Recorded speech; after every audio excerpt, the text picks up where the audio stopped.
everyone, myself Manishka Satyapal and welcome back to our YouTube channel Koshan Learning. So आज हमें पढ़ना है कि रिप्रोडक्शन क्या होता है. ठीक है, बड़ा इंटरेस्टिंग टॉपिक है. इसमें हमें पढ़ना है रिप्रोडक्शन के बारे में. देन उसके बाद हम बात करेंगे रिप्रोडक्शन क्यों इम्पोर्टेंट है. ठीक है, देन उसके बाद हम बात करेंगे कितने टाइप्स के रिप्रोडक्शन होते हैं. देन हम उन्हें पढ़ेंगे. देन उसके बाद हमें पढ़ना है मेल रिप्रोडक्टिव सिस्टम. तो स्टार्ट करते हैं रिप्रोडक्शन से कि रिप्रोडक्शन क्या है. रिप्रोडक्शन है एक प्रोसेस. ठीक है, कैसा क्या है, एक प्रोसेस है जिसमें क्या हो रहा है, प्रोडक्शन हो रहा है ऑफस्प्रिंग का. इट इज अ प्रोसेस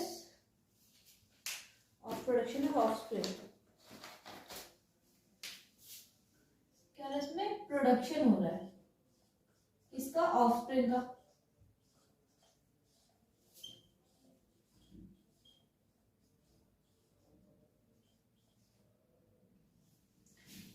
अब इसके बाद ये तो बड़ी बेसिक सी इसकी डेफिनेशन थी कि इसमें क्या हो रहा है. ठीक है, क्या है ये. देन इसके बाद हमें पढ़ना है कि रिप्रोडक्शन इम्पॉर्टेंट क्यों है. अगर हम कोई वर्क को परफॉर्म कर रहे हैं या कोई वर्क अकर हो रहा है तो उसके पीछे कोई ना कोई रीजन तो होता ही है. तो रिप्रोडक्शन का ऐसा मतलब क्या मेन मोटिव है रिप्रोडक्शन से. पहला सबसे जो मेन ग्रेटेस्ट पॉइंट है वो है इवोल्यूशन. ठीक है, यहाँ पे वैरायटीज आना, चेंजेस आना, पॉपुलेशन इंक्रीज होना, मतलब आना ह्यूमन बींग्स का, अदर लिविंग ऑर्गेनिजम्स का. ठीक है, रिप्रोडक्शन के थ्रू क्या होता है, इवोल्यूट करता है. हमारे अर्थ में क्या हो रहा है, इवोल्यूशन हो रहा है. देन इसके बाद हमें पढ़ना है कि दूसरा क्या होता है. ये भी बड़ा मेन जो है हम वो कह सकते हैं, पॉइंट कह सकते हैं. इसमें क्या हो रहा है, एक्सटिंक्ट होने से बचा रहे हैं हम. अगर कोई प्रजाति आगे रिप्रोड्यूस नहीं करी तो कोई टाइम पे क्या हो जाएगी, विलुप्त हो जाएगी. तो जब वो विलुप्त हो गई तो हमें पता थोड़ी कि इसका भी कुछ ओरिजिन था अपने टाइम पे. जैसे कि हम एग्जांपल ले लेते हैं किसी टाइगर्स का. अगर टाइगर्स रिप्रोड्यूस करना बंद कर देंगे, रिप्रोडक्शन करना बंद कर देंगे, देन क्या होगा, एक टाइम पे जाके वो सारे एक्सटिंक्ट हो जाएंगे. जिससे क्या होगा, हमें आने वाली जनरेशन को उनके बारे में नहीं पता चलेगा. अगर वो पढ़ते भी हैं उन टाइगर से रिलेटेड सो ना वो उन्हें रियल में नहीं देख पाएंगे. ठीक है, रियल में देख नहीं पाएंगे कि कैसे वो रहते थे, क्या वो करते थे एंड मैनी थिंग्स. एक्सटिंक्ट. ठीक है, देन उसके बाद पढ़ना है हमें कि रिप्रोडक्शन होते कितने टाइप्स के हैं. एक रिप्रोडक्शन तो वो हो रहा है जिसमें गैमेट्स का इन्वॉल्वमेंट हो रहा है. ठीक है, गैमेट्स का क्या हो रहा है, फ्यूजन हो रहा है. बट एक रिप्रोडक्शन वो है जिसमें एक पेरेंट अपनी ही कॉपी बना रहा है. ठीक है, उसे किसी अदर पेरेंट की क्या है, जरूरत नहीं है. सो बात करें हम रिप्रोडक्शन की, रिप्रोडक्शन है कितने टाइप्स के.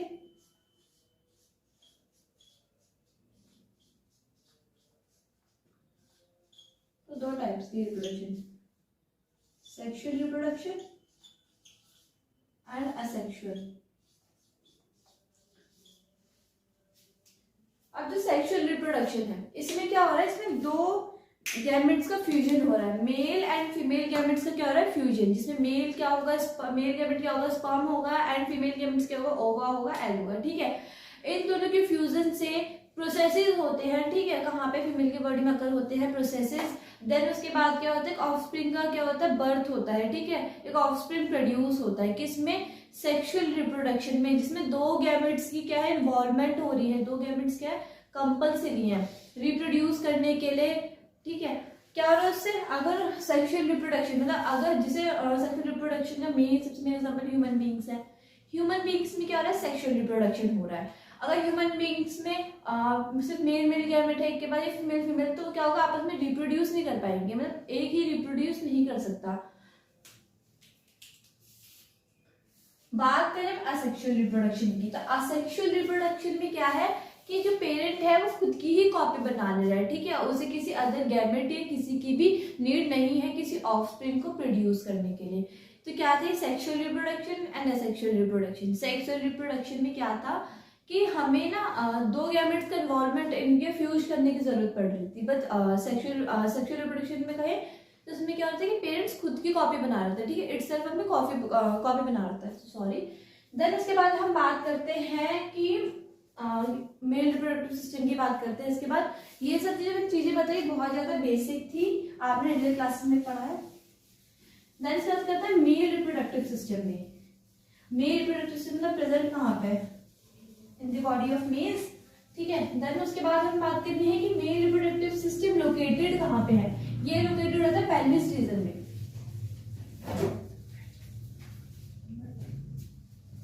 Located at pelvis region. ठीक है, ये जो कमर होता है ना, नीचे रीजन होता है पेल्विस रीजन होता है। ठीक है, वहां पे क्या मेल रिप्रोडक्टिव सिस्टम लोकेटेड है। अब हम बात करेंगे मेल रिप्रोडक्टिव सिस्टम में पढ़ना किस किस के बारे में है। वो हमें पढ़ना pair of testis, male accessory duct, male accessory glands and external genitalia. ठीक है, इन चारों को हमें डेप्थ में पढ़ना है कि क्या क्या है। पहला पेयर ऑफ टेस्टिस,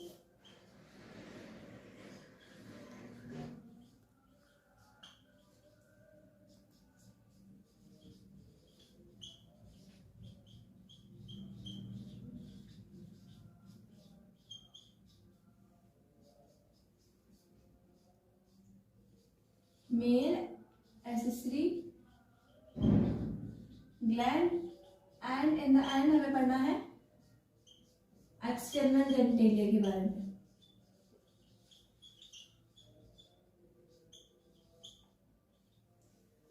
बात करते हैं हम अब पेयर ऑफ टेस्टिस के बारे में कि टेस्टिस जो है प्रेजेंट कहाँ है। तो टेस्टिस कहाँ पे प्रेजेंट है, स्क्रोटम में प्रेजेंट है। ठीक है, स्क्रोटम क्या है, पाउच लाइक स्ट्रक्चर है outside the abdominal cavity. The testes are located outside the abdominal cavity in a pouch-like structure called scrotum। ठीक है, क्या है, पाउच-like structure में प्रेजेंट है टेस्टिस। ये तो बात हो गई इसकी जगह कहाँ पे प्रेजेंट है। देन इसके बाद और क्या पढ़ना है हमें टेस्टिस के बारे में। पहले तो हम ये पढ़ लेते हैं कि जो स्क्रोटम है वो मेल बॉडी के आउटसाइड क्यों प्रेजेंट है। अब क्या होता है, मतलब टेस्टिस में ना, मतलब क्या जो टेस्टिस का फंक्शन क्या है, उसमें ना स्पर्म्स की फॉर्मेशन हो रही है। ठीक है, अब स्पर्म की फॉर्मेशन हो रही है तो टेस्टिस में हो रही है, मतलब स्क्रोटम के अंदर टेस्टिस है उसमें हो रही है फॉर्मेशन स्पर्म्स की, सॉरी। देन अब जो वो स्पर्म को ना, स्पर्म के फॉर्मेशन को हम कहते हैं स्पर्मेटोजेनेसिस। स्पर्मेटोजेनेसिस वो प्रोसेस होता है इसमें स्पर्म्स की फॉर्मेशन हो रही है। जहां पे भी एंड में जेनेसिस वर्ड आ जाए ना, समझ लो कुछ न किसी ने किस चीज की फॉर्मेशन हो रही है। अब यहाँ पे मैंने क्या बोला, स्पर्मेटोजेनेसिस, स्पर्मेटो प्लस जेनेसिस, मतलब स्पर्म्स की फॉर्मेशन हो रही है। जो स्क्रोटम करता है ना, जो स्क्रोटम है उसका वर्क क्या है, वो मेंटेन करता है उसका टेम्परेचर, टेस्टिस का टेम्परेचर ह्यूमन बॉडी से लोअर करने का, मतलब 2 to 2.5 lower than the internal human body temperature. It means that the scrotum helps in maintaining the temperature 2 to 2.5 degrees Celsius lower than the internal human body temperature। Human body मतलब mails की बात हो रही है यहाँ पे। ठीक है, ये तो काम है स्क्रोटम का, इसलिए वो हमारे क्या, नॉट हमारी, इसलिए क्या होता है बॉडी के आउटसाइड होता है। ठीक है, देन हमारे मतलब है कि मेल की बॉडी में। देन उसके बाद हम बात करते हैं, टेस्टिस हो गया, स्क्रोटम हो गया। अब बात आई कि जो, ठीक है, हमने क्या क्या पढ़ा अभी तक, टेस्टिस पढ़ लिया। टेस्टिस क्या है, कहाँ पे प्रेजेंट है, स्क्रोटम में प्रेजेंट है, और कहाँ पे है, आउटसाइड दी एब्डोमिनल कैविटी। क्यों है, क्योंकि स्पर्मेटोजेनेसिस परफॉर्म करना है, स्पर्म्स की फॉर्मेशन करनी है उसे। ठीक है, अब बात करते हैं एडल्ट्स की। तो इन एडल्ट्स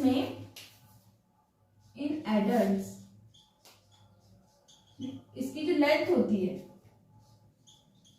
वो होती है 4 to 5 सेंटीमीटर। बात करें विड्थ की तो वो होती है 2 to 3 सेंटीमीटर, मतलब वो लंबा है 4 से 5 सेंटीमीटर और चौड़ाई उसकी कितनी है 2 to 3 सेंटीमीटर। ठीक है, बात करते हैं हम टेस्टिस की कवरिंग की। ठीक है, कि टेस्टिस की कवरिंग किस चीज से कवर्ड है, तो क्या वो डेंस कवरिंग से कवर्ड है। ठीक है, क्यों, क्योंकि ना उसे ना प्रोटेक्शन की जरूरत होती है, क्योंकि उसके अंदर मेल का गैमेट फॉर्म हो रहा है, दैट इज स्पर्मेटोजेनेसिस हो रहा है। स्पर्मेटोजेनेसिस में क्या हो रहा है कि स्पर्म्स की फॉर्मेशन हो रही है इनसाइड द टेस्टिस, इसलिए उसे प्रोटेक्शन की जरूरत है। अब बात करते हैं कि टेस्टिस में स्पर्म्स बनते कहाँ पे हैं। ठीक है, उसके अंदर भी कुछ रीजन्स ऐसे होते हैं जहाँ पे स्पर्म्स की फॉर्मेशन होती है। बात करते हैं हम ईच टेस्टिस की। तो ईच टेस्टिस में क्या होता है, 250 कंपार्टमेंट्स होते हैं, जो पहले मैं से बता देती हूँ।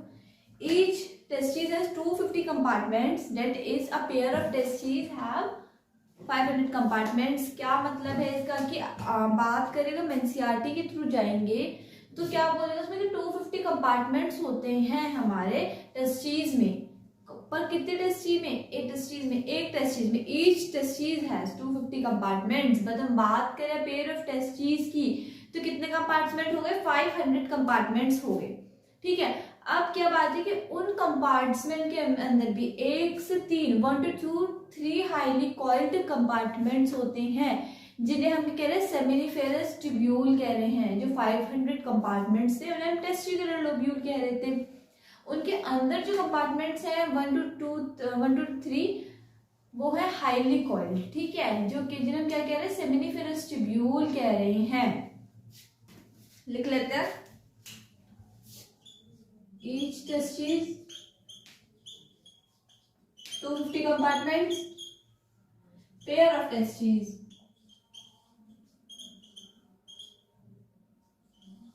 500 compartments। ठीक है, देन इसके बाद इसे बोल क्या रहे हैं?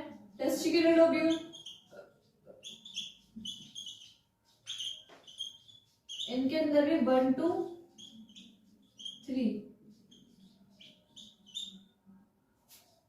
हाईली कॉइल्ड कंपार्टमेंट्स हैं, हाईली कॉइल्ड कंपार्टमेंट्स हैं जिन्हें हम कह रहे हैं सेमिनिफेरस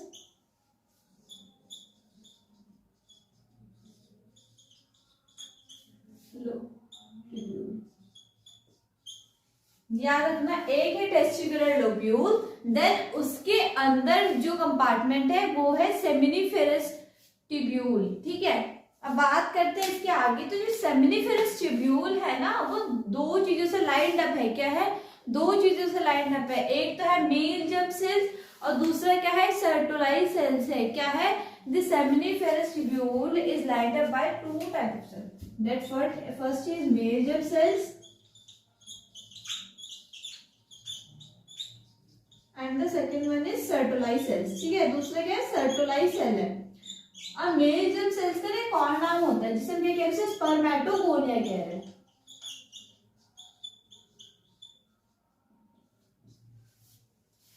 अब बात करते हैं मेल जर्म सेल्स की। तो पता है मेल जर्म सेल्स में क्या हो रहा है? मेल जर्म सेल्स में अंडर मियोटिक डिविजन स्पर्म्स की फॉर्मेशन हो रही है। क्या हो रहा है?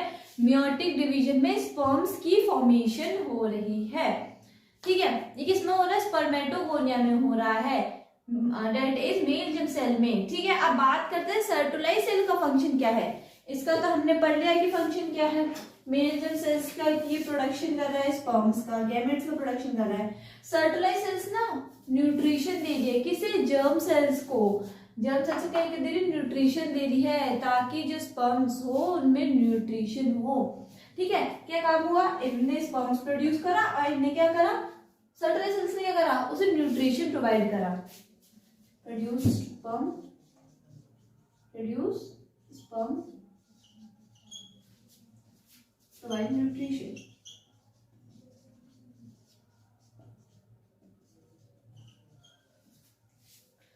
अब जैसे कि एग्जांपल ले लेते हैं, एक घर है। ठीक है, वो घर क्या है? टेस्टीज है। उस घर के अंदर ना मान लो मेरे ये जस्ट में घर में उसमें 250 रूम्स हैं। ठीक है, क्या है इसमें? 250 रूम है। सिर्फ एक टेस्टिस की बात कर रही हूँ। मगर मान लीजिए 2 टेस्टिस है ना तो उसमें 500 रूम्स हैं। ठीक है, अब उन 500 रूम्स में भी क्या कहा? उनमें से एक रूम ये है। अब मैं कहती हूँ कि इस रूम के अंदर भी 1 से 3 रूम है। ठीक है, उन्होंने क्या कहा? सेमिनिफेरस ट्यूब्यूल कहा। अब इन सब में क्या हो रहा है? सब लोग अब मान मेरे से बहुत सारे पढ़ा रहे हैं। ठीक है, वीडियोस बना रहे हैं तो क्या कर रहे हैं? ठीक है, तो ऐसे ना सेमिनिफेरस ट्यूब्यूल में है उसके अंदर जो हर एक उसमें ना मतलब अनलिमिटेड टाइप्स ऑफ स्पर्म्स क्या हो रहे हैं? प्रोड्यूस हो रहे हैं एवरी सेकेंड।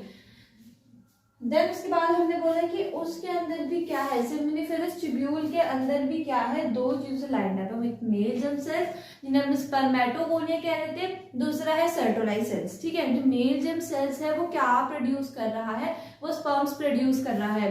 कंडीशन क्या है, मेयोटिक डिवीजन के अंडर। पर हम बात कर रहे हैं सर्टोलाई सेल्स की, तो वो क्या कर रहा है, वो प्रोवाइड कर रहा है न्यूट्रिशन। क्या कर रहा है, न्यूट्रिशन प्रोवाइड कर रहा है किसे, जर्म सेल्स को। ठीक है, अब बात करते हैं इस घर के बाहर की। तो इस घर के बाहर क्या हो सकता है, या क्या हो सकता है, मतलब स्ट्रीट हो सकता है, रोड मतलब हो सकती है, रोड हो सकता है। ठीक है, ये तो चीजें होंगी, या मतलब और भी कुछ हो सकता है, बट एक एग्जांपल के तौर पे हम लें तो ऐसे ना सेमिनिफेरस ट्यूब्यूल के जो आउटसाइड वाले रीजन है उन्हें हम कहते हैं इंटरस्टिशियल स्पेसेस। क्या कह रहे हैं हमने, interstitial spaces, region outside the seminiferous.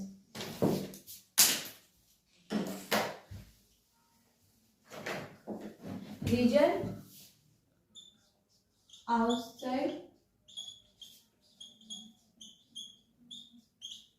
the seminiferous,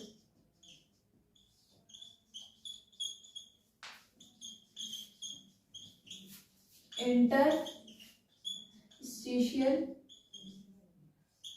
spaces। ठीक है, अब इन इंटरस्टिशियल स्पेसेस में भी क्या है, जो आपके मैंने बोला जो सेमिनिफेरस ट्यूब्यूल के जो बाहर वाला रीजन था उसमें क्या था, इंटरस्टिशियल स्पेसेस, उसके बाहर का जो रीजन हम इंटरस्टिशियल स्पेसेस कह रहे हैं। अब इंटरस्टिशियल स्पेसेस के बाद ये क्या कर रहे हैं, इंटरस्टिशियल स्पेसेस ना कंटेन करते हैं दो चीजें, एक तो स्मॉल ब्लड वेसल्स, क्या कंटेन कर रहे हैं, दे कंटेन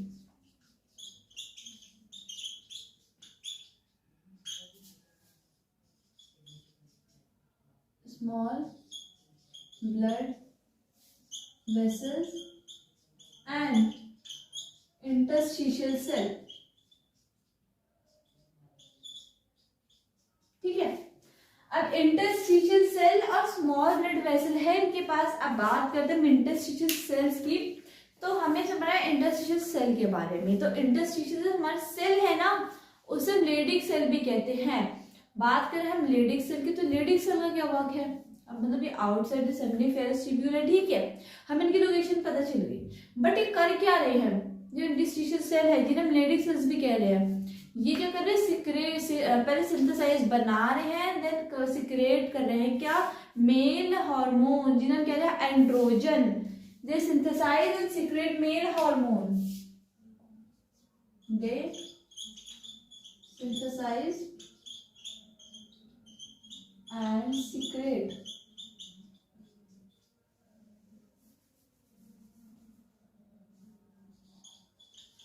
male hormone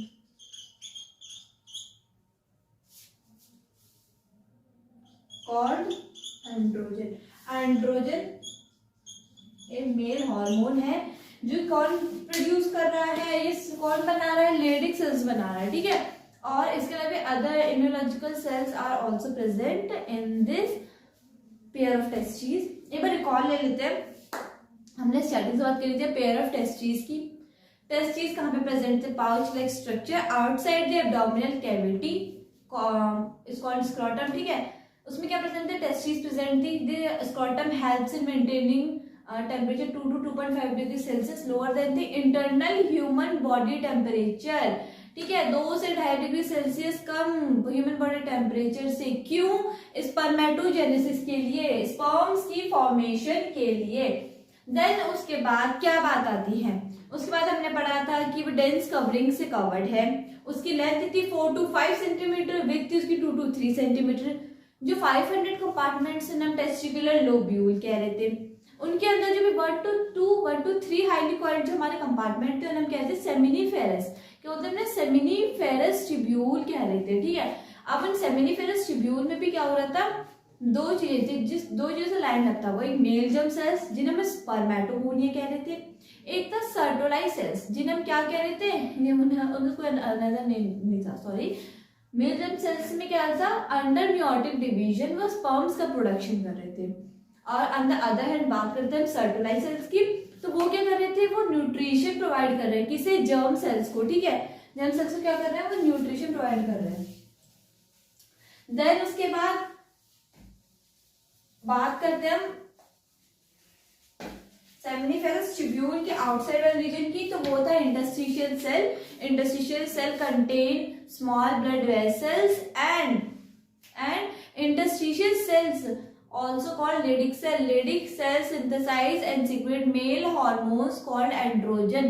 जो Leydig cells का बना रहा है और सिक्रेट कर रहा है मेल हॉर्मोन्स को, जिन्हें हम क्या कह रहे हैं, एंड्रोजन कह रहे हैं. उसके अलावा भी इम्यूनोलॉजिकली सेल्स प्रेजेंट होती हैं.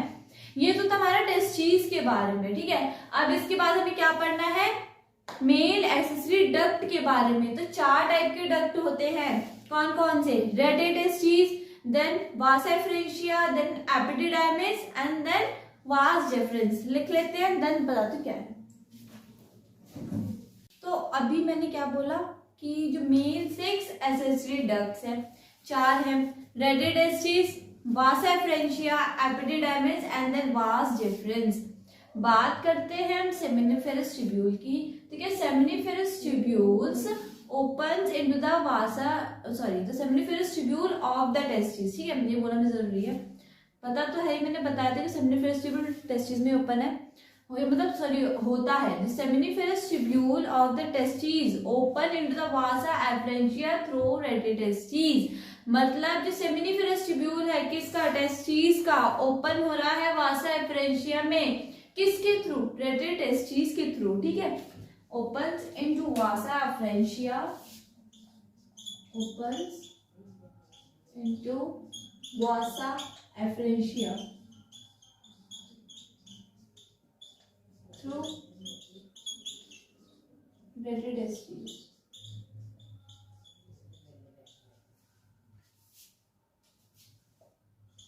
ठीक है, क्या बोला मैंने, जो वासा एफरेंशिया है टेस्टिस में आ रहा है सेमिनिफेरस ट्यूब्यूल, मतलब स्पर्म आ रहा है. ठीक है, इसमें क्या हो रहा है, स्पर्म बॉडी से बाहर जाने वाला फॉर्मेशन हो रहा है, इसमें वो प्रक्रिया हो रही है. तो जो सेमिनिफेरस ट्यूब्यूल था टेस्टिस का, ओपन कर रहा था वासा एफरेंशिया में थ्रू रेट्रोटेस्टिस. उसका वासा एफरेंशिया क्या कर रहा है, टेस्टिस को छोड़ के उसके पोस्टीरियर साइड पे जा रहा है, मतलब उसके पीछे की तरफ. अगर टेस्टिस है तो उसके पोस्टीरियर साइड पे जा रहा है, जो वहां पे क्या प्रेजेंट है, एपिडिडाइमिस प्रेजेंट है. Then epididymis leads to vas deferens. उसके बाद क्या हो रहा है, जो एपिडाइमिस है ना, ये टेस्टिस के ना पीछे की तरफ है, जैसे कि एपिडाइमिस ये टेस्टिस है. So as you can see रखिए, इसकी पोस्टीरियर साइड पे प्रेजेंट है, यहाँ पे प्रेजेंट है, यहाँ पे. तो क्या बोला मैंने कि यहाँ पे के टेस्टिस के पोस्टीरियर साइड पे प्रेजेंट है. ठीक है, अब इसके बाद हम आगे बात करते हैं किसकी, एपिडाइमिस के आगे की बात करते हैं कि एपिडाइमिस कहाँ हो गया, वास डिफरेंस की तरफ गया. अब वास डिफरेंस क्या कर रहा है, लूप बना रहा है, पहले असेंड कर रहा है इसने, then loops over the urinary bladder. ठीक है, यूरिनरी ब्लैडर के वहां पे क्या किया इसने, यहाँ पे ये टेस्टिस से सेमिनिफेरस ट्यूब्यूल से होते हुए एपिडाइमिस से पीछे की तरफ से गया, एंड देन यहाँ पे ऐसे लूप बनाया है इसने. ठीक है, ऐसे बढ़ते चले गए, लूप बनाने से यूरिनरी ब्लैडर के अराउंड. किसने, वास डिफरेंस ने. ठीक है, ये सेमिनल वेसिकल यहाँ से डक्ट मिला है इसे. ठीक है, डक्ट क्या होता है, एक मतलब क्या रिलीज कर रहा है, सीमेंट फ्लूइड रिलीज कर रहा है जिसमें स्पर्म जा रहे हैं. ठीक है, क्या हो रहा है कि स्पर्म एक डक्ट रिलीज कर रहा है, देन वो डक्ट क्या कर रहा है, इसके थ्रू जाके यहाँ से बाहर निकल रहा है, जिसे यूरेथ्रल मियोटिस भी कहते हैं. बात करते हैं कि मियोटिस क्या है, तो मियोटिस क्या है, मियोटिस है एक ओपनिंग अंदर से बाहर की तरफ. ठीक है, उसके बाद मैं क्या बताती थी कि यहाँ से लूप होगी, लूप मतलब कैसे, ऐसे लूप बनाते हैं, लूप बना के क्या कर रहा है इसने, यहाँ से यूरिनरी ब्लैडर से होते हुए बाहर को जाता है.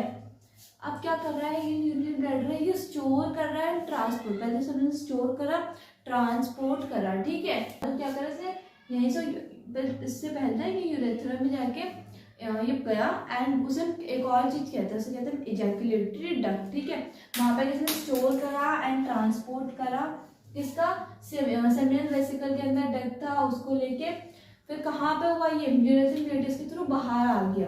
ठीक है, यूरेथ्रल मियोटिस के थ्रू ये कहाँ आ गया, बाहर आ गया. ये था हमारा मेल एक्सेसरी डक्ट. एक बार फिर से रिकैप लेते हैं. ठीक है, बात करते हैं स्टार्टिंग से, पहले इसको बनाते हैं. रेट्रोटेस्टिस,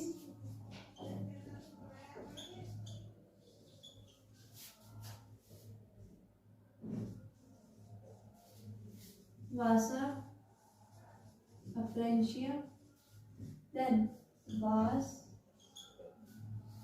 epididymis,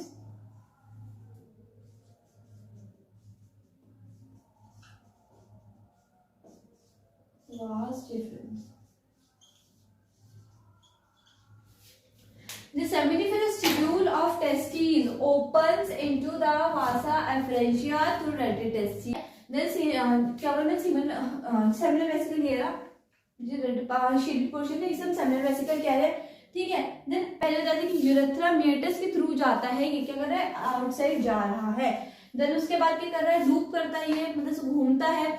मेटस क्या था, अंदर से बाहर की जो ओपनिंग थी वो थी, ठीक है। बात करते हैं मेल एक्सटर्नल जेनिटेलिया की। तो जो मेल रिप्रोडक्टिव सिस्टम है उसमें जो मेल एक्सटर्नल जेनिटेलिया है वो है पेनिस, ठीक है। That is made up of special tissues that helps in erection to facilitate insemination. क्या बोला मैंने कि जो पेनिस है ना स्पेशल टिश्यूज का बना हुआ है, ठीक है। इसमें क्या होती है, इरेक्शन होती है जो इंसेमिनेशन में हेल्प करती है। पहले में पढ़ते हैं कि इंसेमिनेशन क्या है। तो इंसेमिनेशन है transfer of sperm into female genetical tract. क्या बोला मैंने इंसेमिनेशन को,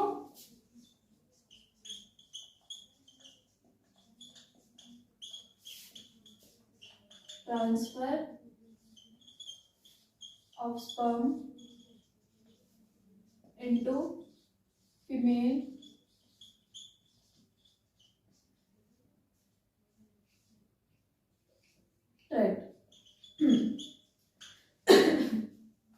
सॉरी। तो क्या बोला मैंने, मेल एक्सटर्नल जेनिटेलिया था पेनिस, ठीक है। इस पे it is made up of special tissues का बना था। क्या कर रहा था, इरेक्शन में हेल्प कर रहा था। क्यों, ताकि इंसेमिनेशन अगर हो पाए। तो ये इरेक्शन क्या है, इरेक्शन वो है कि जो पेनिस होता है ना, वैसे नॉर्मली क्या होता है, डाउन पोजीशन में होता है, ठीक है। बट जब हमें इंसेमिनेशन करवाना हो, मतलब जो स्पर्म्स को फीमेल जेनेटिकल ट्रैक्ट में भेजना हो, तो इसमें इरेक्शन आना जरूरी है। जिसमें ये डाउन पोजीशन में कैसे स्टेमिक पोजीशन में आ जाता है, ठीक है। ये क्या होता है, हमारा इरेक्शन होता है किसमें, पेनिस में, टू फेसिलिटेट इंसेमिनेशन, ठीक है। देन इसके बाद हम बात करते हैं इंसेमिनेशन के बाद की, कि इंसेमिनेशन के आगे क्या हो रहा है इसमें। तो ये जो पेनिस है ना, यहाँ से पूरा पेनिस है, तो पेनिस के एंड में ना क्या होता है, लार्ज एंड होता है। पेनिस का क्या होता है, लार्ज एंड होता है, जिन्हें हम क्या कहते हैं, ग्लैंस पेनिस कहते हैं। लार्ज एंड को क्या कहते हैं, ग्लैंस पेनिस। और ये लूज फोल्ड से कवर्ड है। क्या है, लूज मतलब ढीला ढाला एक फोल्ड है, ठीक है, उससे कवर्ड है, जिसे हम क्या कह रहे हैं, फोर स्किन कह रहे हैं, ठीक है। कुछ नहीं है इसमें, सिर्फ याद करना है 4 लाइन याद करनी है इसमें टोटल। क्या, the male external genitalia is penis, ठीक है। देन उसके बाद क्या है, that is made up of special tissues. क्या है, स्पेशल टिश्यूज का बना हुआ है। That helps in erection, erection में हेल्प कर रहा है। क्यों, ताकि इंसेमिनेशन हो पाए, स्पर्म जो है फीमेल जेनेटिकल ट्रैक्ट में जा पाए। देन आफ्टर डेट जो पेनिस का जो लार्ज एंड होता है उसे हम कहते हैं glans penis. And then glans penis पे जो लूज फोल्ड होता है उसे हम क्या कहते हैं, एनी आइडिया, अभी तो बताया था, उसे कहते हैं फोर स्किन। इतना ही क्या था, क्या हमारा एक्सटर्नल जेनिटेलिया, ठीक है। देन इसके बाद हम बात करते हैं किसकी, मेल एक्सेसरी ग्लैंड्स की। तो मेल एक्सेसरी ग्लैंड्स 3 होते हैं। तो अभी हम किस चीज के बारे में बात कर रहे थे, मेल एक्सेसरी ग्लैंड के बारे में, जिसमें जी अब हाँ ये बता दूं कि जो ग्लैंड्स है ना पेयर में है, ठीक है। तो pair prostate gland, pair bulbourethral gland and paired seminal vesicle gland. These glands constitute seminal plasma, ठीक है। क्या कर रहे हैं, सेमिनल प्लाज्मा को कॉन्स्टिट्यूट कर रहे हैं। वो किस चीज में रिच है, फ्रक्टोज में, कैल्शियम में एंड सर्टेन एंजाइम्स में क्या है वो रिच है, ठीक है।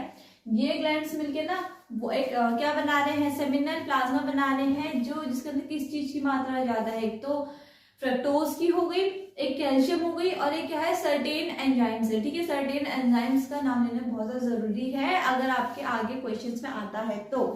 देन ये तो चीज होगी हमारी 3 ग्लैंड के बारे में। बात करते हैं स्पेशली किसकी, बल्बोयूरेथ्रल ग्लैंड की। तो ये ग्लैंड क्या हेल्प करता है, लुब्रिकेशन में हेल्प कर रहा है। क्या कर रहा है, लुब्रिकेशन में हेल्प। बात करते हैं कि लुब्रिकेशन क्या है, तो लुब्रिकेशन यू क्या बात एग्जांपल लेते हैं मशीन्स का। तो आपने आसपास मशीन देखा होगा ना कि मशीन में एक लुब्रिकेट ऑयल डलता है, ठीक है, जिसके तो मशीन चलने लग जाती है, सॉफ्ट होती है। तो ना पेनिस से रफनेस हटाने के लिए बल्बोयूरेथ्रल ग्लैंड क्या करता है, सिक्रेट करता है एक ग्लैंड को, जिसके कहते हैं लुब्रिकेशन आती है, ठीक है। और जिससे पेनिस में रफनेस ना आके वो इजिली फीमेल जेनिटल ट्रैक्ट में अपना गैमेट को सेंड कर सकता है, ठीक है। इतना ही हमारा मेल रिप्रोडक्टिव सिस्टम में 4 चीजें पढ़ी हमने। A pair of testis, male accessory gland, male accessory duct and external genitalia, ठीक है। टेस्टिस के अंदर हमने पढ़ा था स्क्रोटम के बारे में, टेस्टिकुलर लोब्यूल के बारे में, सेमिनिफेरस ट्यूब्यूल के बारे में, ठीक है। देन उसके बाद हमने पढ़ा था सेमिनिफेरस ट्यूब्यूल के अंदर हमने 2 चीजों की लाइन अप पढ़ी थी, मेल जर्म सेल्स जिन्हें हम स्पर्मेटोगोनिया कह रहे थे एंड सेंट्रोलाइसेंस। सेमिनिफेरस ट्यूब्यूल की जो बाहर वाली रीजन था उसे हम क्या कहते हैं, इंटरस्टिशियल स्पेसेस कह रहे थे, जो कंटेन कर रहे थे small blood vessels and any idea Leydig cells, जिन्हें हम इंटरस्टिशियल सेल्स भी कह रहे थे। देन उसके बाद जो लेडिक सेल्स था क्या काम कर रहा था, आपको याद ही होगा, क्या कर रहा था, सिंथेसाइज कर रहा था मेल हार्मोन को, एंड्रोजन को। देन मेल एसेसरी डक्ट की बात करते हैं तो वो क्या कर रहा था, वो बना रहा है, क्या बना रहा है, मेल एसेसरी डक्ट बना रहे हो, फिर बाहर इनको स्टोर एंड ट्रांसपोर्ट वाला काम कर रहे थे। उसके अंदर 4 चीजें थी, रेडिटेस्टिस थी, then epididymis, then vas efferentia, then no sorry rete testis थी, I am sorry for that, rete testis थी, then vas efferentia, then epididymis and then vas deferens. Then उसके बाद क्या था, मेल अवजल पढ़ा था एक्सटर्नल जेनिटलिया था पेनिस। देन उसके बाद हमने पढ़ा मेल सेक्स एसेसरी ग्लैंड्स, जो क्या क्या थे, पहला तो था एनी आइडिया, पहला क्या था, अभी यहाँ पे लिखा था, अभी रखा है मैंने, शायद यहाँ पे भी नाम होगा, हाँ, prostate gland, seminal vesicle gland and bulbourethral gland, ठीक है। इतना हमने पढ़ लिया। मेल रिप्रोडक्टिव सिस्टम यहाँ पे हमारा कंप्लीट होता है। इसको वीडियो को एंड करने से पहले एक और चीज को हम डिस्कस कर लेते हैं कि जो ऑफस्प्रिंग है, ठीक है, स्टार्टिंग में हमने पढ़ा था कि रिप्रोडक्शन क्या है, प्रोडक्शन है ऑफस्प्रिंग का। तो जो ऑफस्प्रिंग जो प्रोड्यूस हो रहे हैं वो मतलब प्रोसेस क्या है उसमें, वो फीमेल की बॉडी में कितने हो रहे हैं, अगर हम सेक्सुअल रिप्रोडक्शन की बात करें तो, और मेल की बॉडी में कितने हो रहे हैं। बात करें मेल की तो नॉट मेल की, ह्यूमन बींग्स की, तो ह्यूमन बींग्स क्या है, सेक्सुअली रिप्रोड्यूसिंग है एंड विविपेरस और दोज एनिमल्स कह सकते हैं हम जिन्हें जो क्या करते हैं, एग नहीं देते, बर्थ देते हैं किसको, एक ऑफस्प्रिंग को, ठीक है। देन हम बात करते हैं बच्चे बनने की। तो बच्चा जब एक ऑफस्प्रिंग बनने के लिए सबसे पहले क्या किस चीज की नीड है, गैमेट्स की, ठीक है। तो पहला क्या प्रोसेस क्या हो रहा है, गैमेटोजेनेसिस हो रहा है। तो बात करते हैं आज हम प्रोसेसेस के बारे में, जिसमें गैमेट्स के फॉर्मेशन से लेके एक बेबी की प्रोडक्शन तक क्या क्या प्रोसेसेस अगर होते हैं, ठीक है। स्टार्ट करते हैं गैमेटोजेनेसिस से। तो मैंने कहा था स्टार्टिंग में कि जेनेसिस वर्ड जहां पे भी आ जाए, मतलब समझ लेना किसी ना किसी चीज की फॉर्मेशन हो रही है। तो गैमेटो प्लस जेनेसिस दैट मीन्स कि गैमेट्स की फॉर्मेशन हो रही है, जिसमें मेल में क्या फॉर्म हो रहा है, स्पर्म फॉर्म हो रहा है, और फीमेल में क्या फॉर्म हो रहा है, ओवा दैट इज एग फॉर्म हो रहा है, ठीक है। देन उसके बाद फीमेल और मेल में अपने अपने गैमेट्स तो प्रोड्यूस हो गए। देन प्रोसेस हो रहा है इंसेमिनेशन में क्या हो रहा है, transfer of sperm into female genetical tract, मतलब फीमेल के जेनेटिकल ट्रैक्ट में किस चीज का ट्रांसफर है, स्पर्म का, ठीक है, जो क्या है मेल गैमेट है। देन क्या हो रहा है, फर्टिलाइजेशन हो रहा है। अब जो स्पर्म है वो फीमेल की जेनेटिकल ट्रैक्ट में क्या कर चुका है, एंट्री ले चुका है। अब क्या हो रहा है, उन दोनों का आपस में मिलकर क्या होगा, फ्यूजन होगा, ठीक है। क्या होगा उन दोनों का, जब मेल और फीमेल गैमेट्स आपस में लिंक क्या होगा, फ्यूजन होगा, ठीक है। दैट लीड्स टू जायगोट, क्या होगा, जायगोट की फॉर्मेशन होगी, ठीक है, जायगोट लीड होगा। देन उसके बाद हम बात करते हैं इम्प्लांटेशन की। तो फर्टिलाइजेशन की बात की ना कुछ दिन बाद जो वो फर्टिलाइज्ड एग होगा, ठीक है, उस को हम फर्टिलाइज्ड एग कहेंगे, जिसको हम क्या कहेंगे, ब्लास्टोसिस्ट कहेंगे। मतलब फर्टिलाइजेशन के 5-6 दिन बाद एक फर्टिलाइजर को हम कहेंगे ब्लास्टोसिस्ट, जिसमें फॉर्मेशन हो रही है और डेवलपमेंट हो रहा है किसका, ब्लास्टोसिस्ट का, और क्या हो रहा है, वो यूट्रिन के वॉल से जाके अटैच हो जा रही है, ठीक है। देन उसके बाद हमें पढ़ना है जेस्टेशन के बारे में। जेस्टेशन में क्या हो रहा है, एम्ब्रियोनिक डेवलपमेंट हो रहा है। एम्ब्रियोनिक डेवलपमेंट मतलब एम्ब्रियोनिक डेवलपमेंट वो चीज होती है एक बेबी के प्रोड्यूस होने के कुछ सबसे पहले वाली स्टेट होती है, सब एम्ब्रियोनिक डेवलपमेंट कहते हैं, ठीक है। एम्ब्रियोनिक स्टेट कहते हैं, एम्ब्रियो कहते हैं। उस एम्ब्रियो की भी जो डेवलपमेंट होती है उसे जेस्टेशन कहते हैं। उसके बाद क्या हो रहा है, पार्चुरेशन हो रहा है, मतलब डिलीवरी ऑफ बेबी होगा, ठीक है। क्या होगा, डिलीवरी ऑफ बेबी होगा पार्चुरेशन में। तो ये क्या, ये 6 प्रोसेसेस थे। इन प्रोसेसेस में एक चीज नोटिस करनी है अब हमें कि जो 6 प्रोसेसेस है, इनमें से क्या 6 के 6 फीमेल बॉडी में तो अगर हो रहे हैं, पर जो मेल का जो पार्टिसिपेशन है वो किसने, वो सिर्फ 2 प्रोसेसेस है, गैमेटोजेनेसिस एंड इंसेमिनेशन। बाकी के जो रेस्ट ऑफ दी 4 प्रोसेसेस है वो सिर्फ फीमेल की बॉडी में अकर हो रहे हैं। दैट मीन्स कि गैमेटोजेनेसिस में जो मेल की बॉडी में स्पर्म बन रहा है एंड इंसेमिनेशन में क्या हो रहा है, उसका ट्रांसफर हुआ है, ठीक है। इसके बाद क्या, मेल का कोई पार्टिसिपेशन नहीं है एक ऑफस्प्रिंग में प्रोड्यूस करने में। बट बात करें फीमेल्स की, तो फीमेल को गैमेटोजेनेसिस से लेकर पार्चुरेशन, डिलीवरी ऑफ बेबी तक सारे प्रोसेसेस अकर करवाने होते हैं या अकर होते हैं उनकी बॉडी में, ठीक है। आज के सेशन के लिए इतना ही। Thank you. Like and subscribe our channel.